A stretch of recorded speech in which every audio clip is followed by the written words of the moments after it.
கருணக்கிழங்கு வறுவல் செய்யலாம்.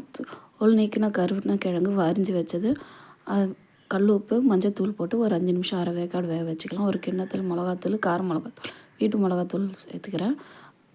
வேக வச்ச கருணக்கிழங்கு, கருவேப்பிலை எல்லாத்தையும் போட்டு ஒன்று சேர நல்லா கலந்துட்டு, ஒரு தோசை கல்லில் ஒரு ஸ்பூன் எண்ணெய் விட்டுட்டு இந்த கருணக்கிழங்கு ஒன்று ஒன்றா எடுத்து வச்சுட்டு, இந்த கருணக்கிழங்கு மசாலா தடவின அந்த பாத்திரத்துலேயே கொஞ்சம் தண்ணி விட்டு அந்த கருணக்கிழங்குல மேலே ஊற்றிட்டு தண்ணி ஊற்றி கொஞ்சம் வேக வச்சிட வேண்டியதுதான். அவ்வளோதான், வேலை முடிஞ்சது.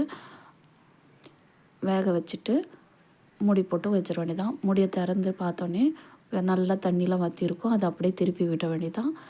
திருப்பி விட்டுட்டு மறுபடியும் மூடி வச்சிங்கன்னா கருணக்கிழங்கு ரெடி ஆகிடுச்சு. இந்த கருணக்கிழங்கு பார்த்திங்கன்னா இருக்கிற கிழங்கு வகையில் கருணக்கிழங்கு தான் பெஸ்ட்டானது. ஏன்னா இதில் கார்போஹைட்ரேட் கம்மி, உங்களுக்கு நார்ச்சத்து அதிகமாக இருக்குது. இது உடம்புக்கு அவ்வளோ நல்லது.